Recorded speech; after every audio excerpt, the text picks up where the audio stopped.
그리고 오늘 본문에 보게 되면은 이 요한 1서는 사도 요한이 기록을 해서 성도들에게 보낸 거예요. 이 사도 요한은 예수님의 제자 중에서 가장 신실한 제자입니다. 신실한.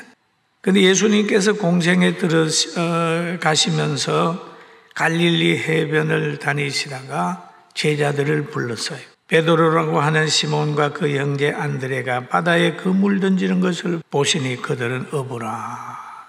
그들을 부르시고 말씀하시되 나를 따라 오라. 내가 너희로 사람 낚는 어부가 되게 하리라 라고 얘기를 합니다. 그러니까 그들이 베드로와 안드레 이 사람들이 그물을 버려두고 예수님을 따랐습니다. 그물을 버려두고 거기를 더 가시다가 두 형제 세베대의 아들 야고보와 그 형제 요한이 그의 아버지 세베대와 함께 배에서 그물 깁는 것을 보시고 부르시니 불렀다. 그들이 배와 아버지를 버려두고 예수님을 따르니라. 그럼 예수님이 공생의 기간 동안에 사람 낚는 어부가 되게 하려고 불렀는데 배와 아버지를 버려두고 따라온 사람이 바로 사도 요한이.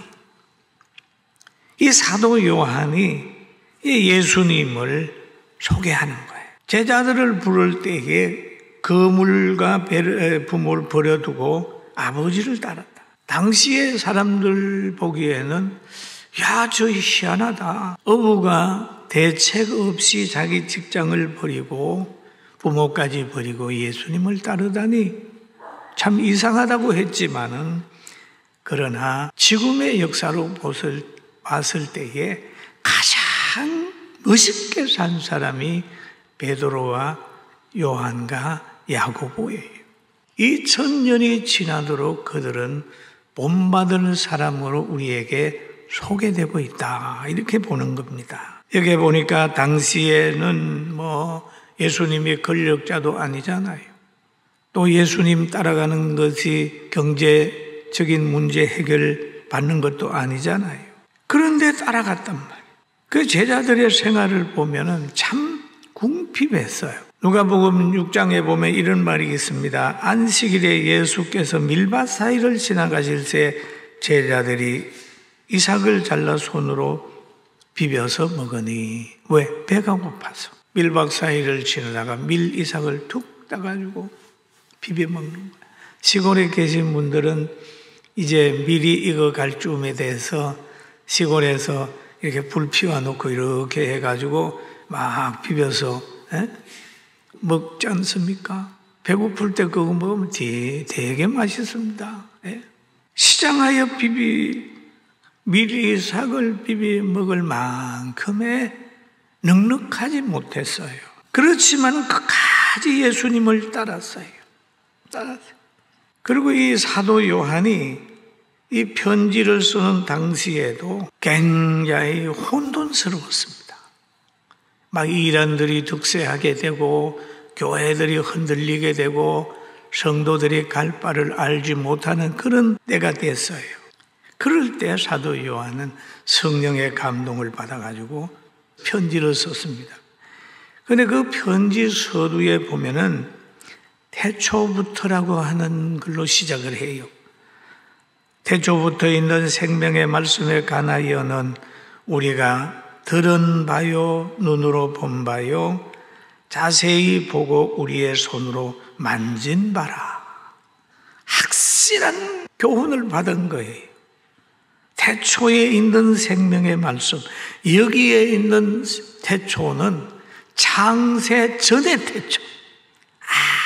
창세 전에. 그러면서 그런 말을 합니다. 요한은 들은 바요, 본 바요, 손으로 만진 바라. 확실하다는 거예요. 그런데 요한복음 1장에도 보면은 태초라고 하는 말이 있어요. 요한 1서에도 태초가 나오고 요한복음의 1장도 태초가 나와요.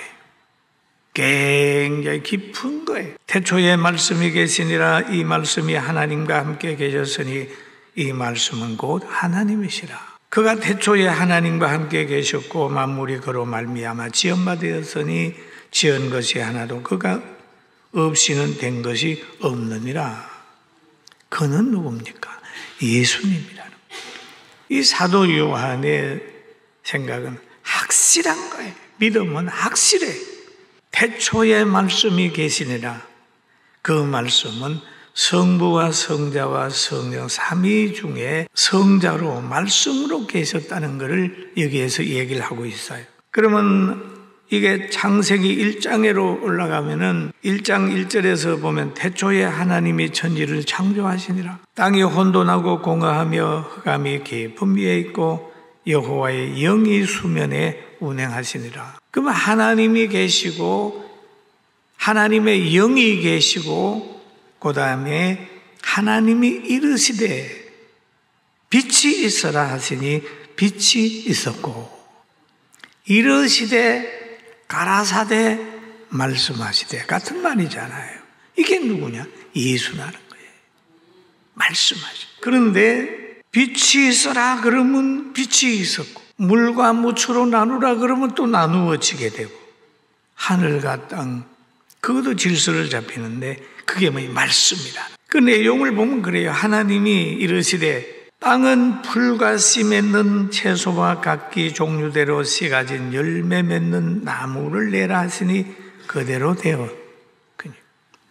그러면 예수님께서 말씀으로 계셨을 그때는 풀과 채소와 종류대로 씨 가진 열매를 만들었다는 거예요.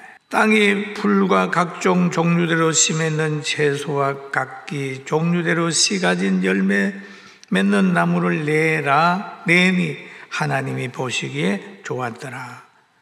저녁이 되고 아침이 되니 이는 셋째 날이라. 이렇게 쭉 얘기라. 그럼 말씀대로 이 말씀대로 자연계와 식물의 종류와 형체가 결정이 되는 거예요.